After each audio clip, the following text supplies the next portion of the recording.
I found one of the most shocking things that I found thus far in all the inspections that I've performed for people so far. And here we are on the roof of an architecture firm in this beautiful space that this person lives in. I'm going to show you the first thing right here. Stay back. Radio frequency energy may exceed exposure limits.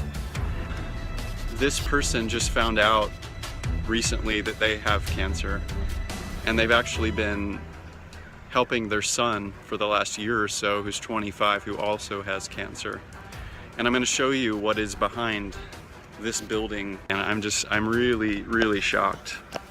So here we go. Here's this door, and we're gonna just step in here very briefly because it's really intense in here. So this is cell phone towers.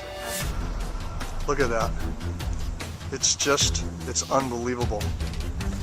And again, I'll show you the meter. Sitting here right outside these people's driveway. Now this is also extremely hard to believe. I've now driven down almost a full block, right next to the telephone pole, down a full block, and check this out. I'm going to show you the meter reading, and the meter is still up at 2 and 3 volts per meter in the red on the left-hand side at the peak. Benjamin Rivas has worked on cell phone towers for 14 years. Physically burned my hand. The burn is a work injury you can see. What you see here is what I would call an everyday crime. Other problems he said caused by the towers aren't as easy to spot. Depression, and I get headaches from time to time, and mood swings and stuff. Here's what I consider, in my personal opinion, another crime scene. And I don't think I'm being dramatic saying this. Here's the cell phone tower. I want you to notice where this is located. Literally in the parking lot, right next to these stores. There's human beings working in these stores and eating in these restaurants all day long, and there's a cell phone tower right there. That's hitting 1,000 microwatts per square meter, depending on the pulses that are coming off the tower. I'm across the street, as you can see. I wouldn't even want to guess what the radiation exposure is inside of those stores there. And I have the meter set on average, which you can see here it says RMS, which means microwatts per square meter average power density. This is 800, 900 microwatts per square meter. Goes even higher. Once again, biological effects start at 3.4 to 6 microwatts per square meter average power density. 52-year-old Sanjay Kasliwal is counting the days now. Incurable brain cancer due to radiation from mobile phone towers in his neighborhood has reduced life to little more. His brother has been termed luckier, sent to the US for brain surgery, but both of them know hope fades. I have written to all possible government offices to find out what sort of control are they doing, or what sort of an audit is being done, and it seems everything falls on deaf ears. Nobody is concerned. Experts say the area the two men live in faces radiation from mobile phone towers equivalent to living in a microwave oven 19 minutes a day. See, the levels were somewhere between -18 to -20 to 20 dBm also over here, and these radiation levels are very high for prolonged exposure, almost about 100 times higher than what is recommended for continuous safe exposure. And there are 2 cancer cases which have been reported in this house. There's even a dog has got cancer. It's kind of interesting when cell phone tower workers are telling you that they have headaches, that they have brain cancer, that they have all these health issues throughout the day, where they get these headaches or blurry vision. Why would so many of these guys have these seemingly often problems like this? You would think that if there was nothing really bad about cell phone towers, that obviously those who would work on these towers would be fine. But instead you hear something quite different.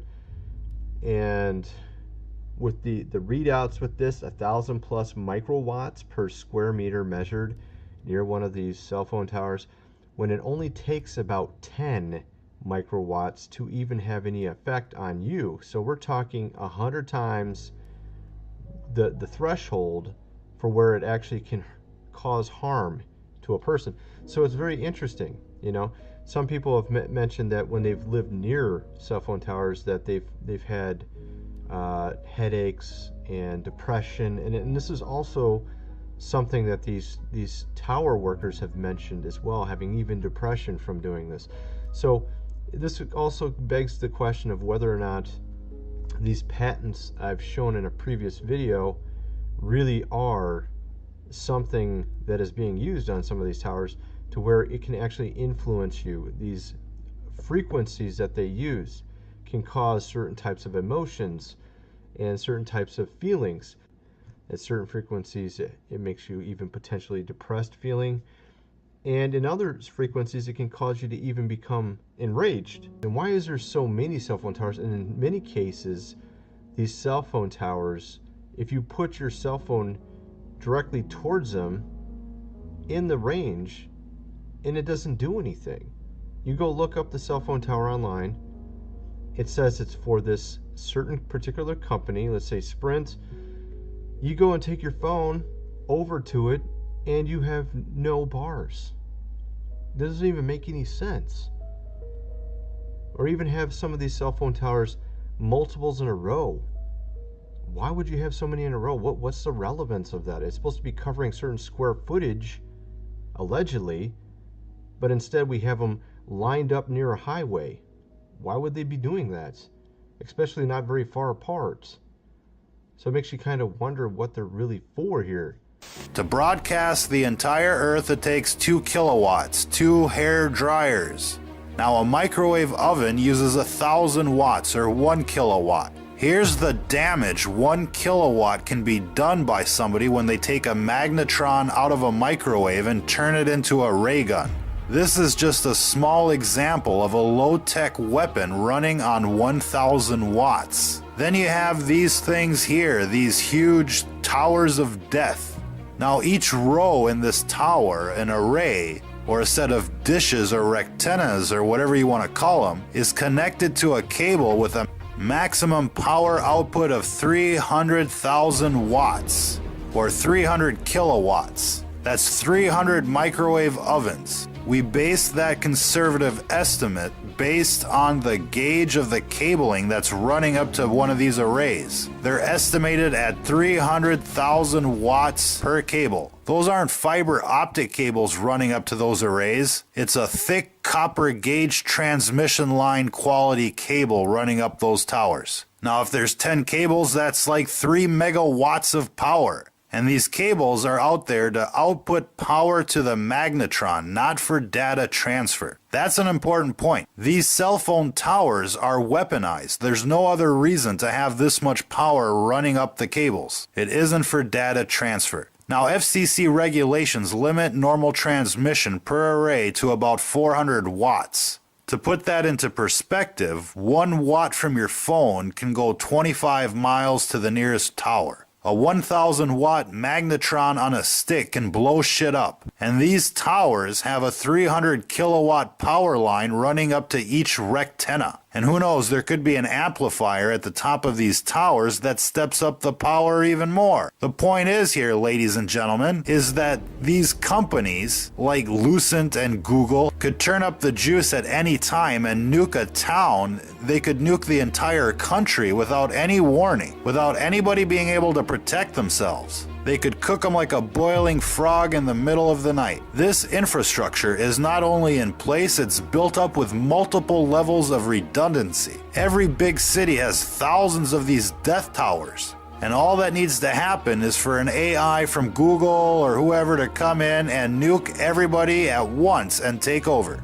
Who out there remembers that movie Terminator? Well, Google doesn't have to send a Terminator to every door or launch a nuclear strike. It can just turn on these cell phone towers to maximum and cook everybody within the city limits within an hour. And then just send in the Terminators to mop up the countryside.